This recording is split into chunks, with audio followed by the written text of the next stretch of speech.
Es muy raro que Romero Brest, en el inicio, en el desarrollo del Di Tella, haya pedido que la obra, ¿podés sacar esta obra? En el Centro Cultural Recoleta también esta obra generó una gran polémica, discusiones, planteos, no sé si no tiraron objetos. Nos vamos al Centro Pompidou, le hace un homenaje a esta obra, a su creador, y lo configura como uno de los grandes artistas argentinos en el mundo de esta época contemporánea. Bonjour à toutes et tous et bienvenue à l'exposition Léon Ferrari, une exposition qui est organisée pour le centenaire de l'artiste.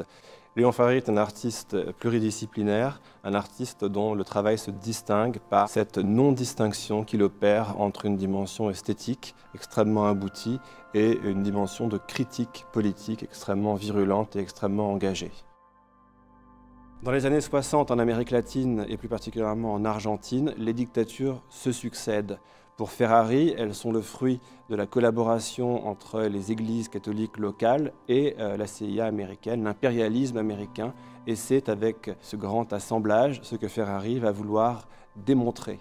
Dans ces années-là, Ferrari a pratiqué différents types de collages, de petits assemblages, et en 1965, il propose cet assemblage monumental représentant un Christ crucifié sur un bombardier dans un institut de beaux-arts à Buenos Aires.